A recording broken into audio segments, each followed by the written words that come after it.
So you're coming to Missouri and you want to find out, where can I go to see some ghosts? I can help you with that. Today, we're talking about 5 of some of the most haunted places right here in Missouri. Stay tuned.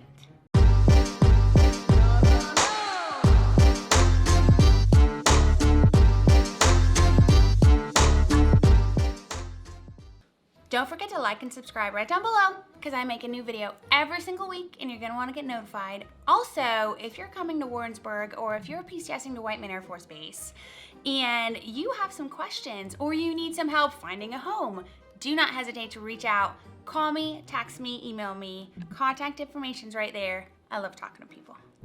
Today, friends, we are talking about some more haunted places in Missouri. Ha ha ha ha ha. I'm sorry. Okay, so honestly, there's a lot of places to choose from. So I just picked 5 that I thought looked pretty darn cool, and one of them is close to us. So, and because I've talked about some haunted places in Missouri before, if you've watched any of my previous videos, for example, Missouri State Penitentiary is one of the most haunted places in Missouri, but I already talked about it, so I had to find some new haunted places. So these are in no particular order. I mean, how do you rank hauntedness of like, is it super scary or just a little scary? Or are there like dolls coming out of the woodwork trying to get you? I don't know, but these are all pretty spooky. Starting off, we have Brumley Castle in Brumley, Missouri. So this house has a really, and it does really look like a castle.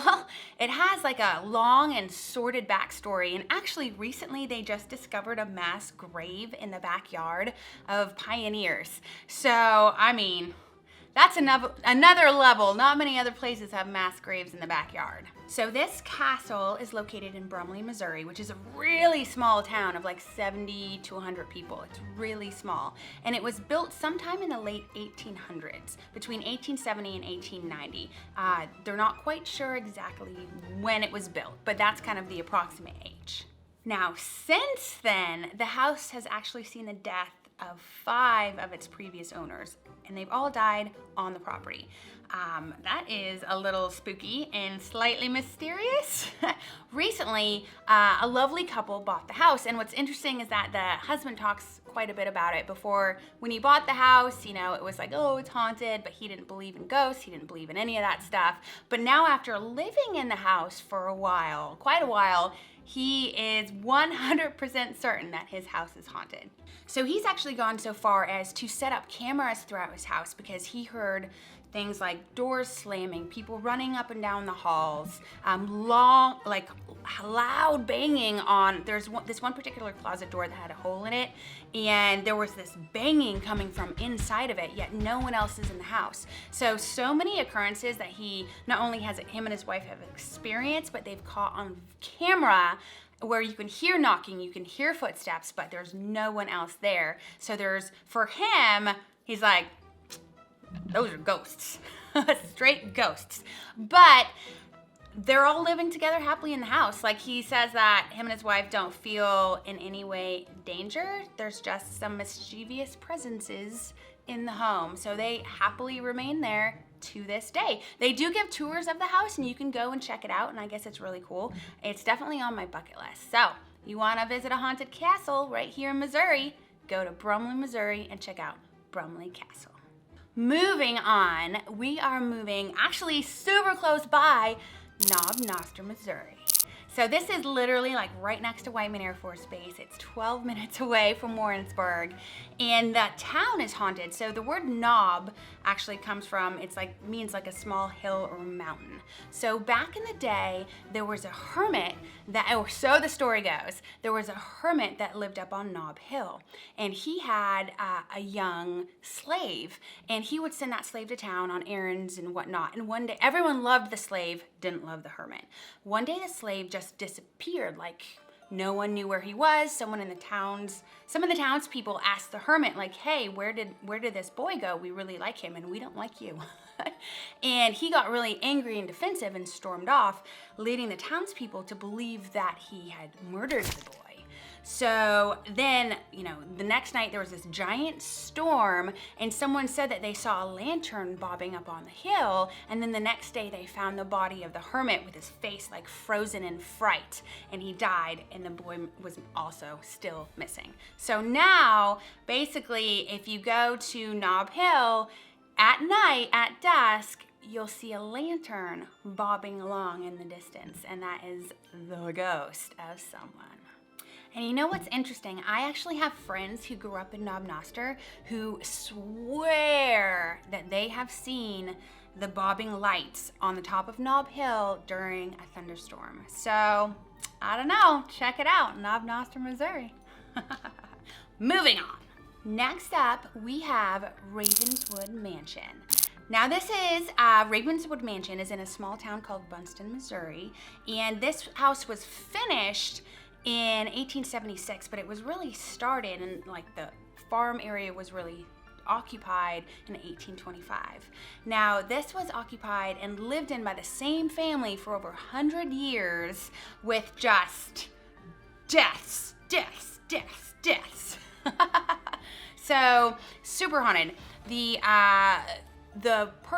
woman who really ran the house was called Nadine Ravenswood, and she threw these like lavish parties, and it said when she passed away and died, the door was locked, and they called for a locksmith because they couldn't get in, and so the locksmith couldn't get the door open. He's like, you got to break down the door, and then all of a sudden the door unlocked because it said that she did not want her beloved house destroyed. Anyway, today, the owners, it's the same family. They've lived there for generations. I think it's like the 7th son lives there now of the original Leonard Ravenswood. But they constantly report things happening like Christmas ornaments flying down the stairs, or laughing, or the sound of like glasses tinkling together, or like someone's having a party. Side note, I totally lived in a haunted house when I was younger, and I remember waking up in the middle of the night thinking that my parents were having a party in the house because I could hear people laughing and talking and glasses were clinking together, and I went out and it was pitch black. It was terrifying. I was like 7. Anyway, I digress.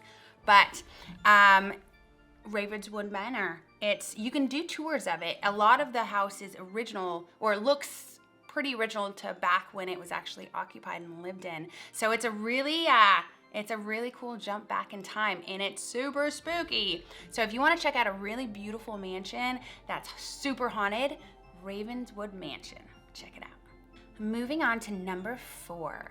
Number 4 is Smallet Cave, and this is in the Ozarks. So Smallet Cave is a cave in the Ozarks. We have more of kind of like a local ghost story legend down in the Ozarks and in Missouri, the Ozarks. If you don't know what the Ozarks are, watch the show The Ozarks. Anyway, I digress. So Smallet's Cave is a small cave in the Ozarks, and it is haunted by a man without a head, dangling shoes, and a Bible on his shoulder, and he's called the Headless Cobbler of Smallet's Cave.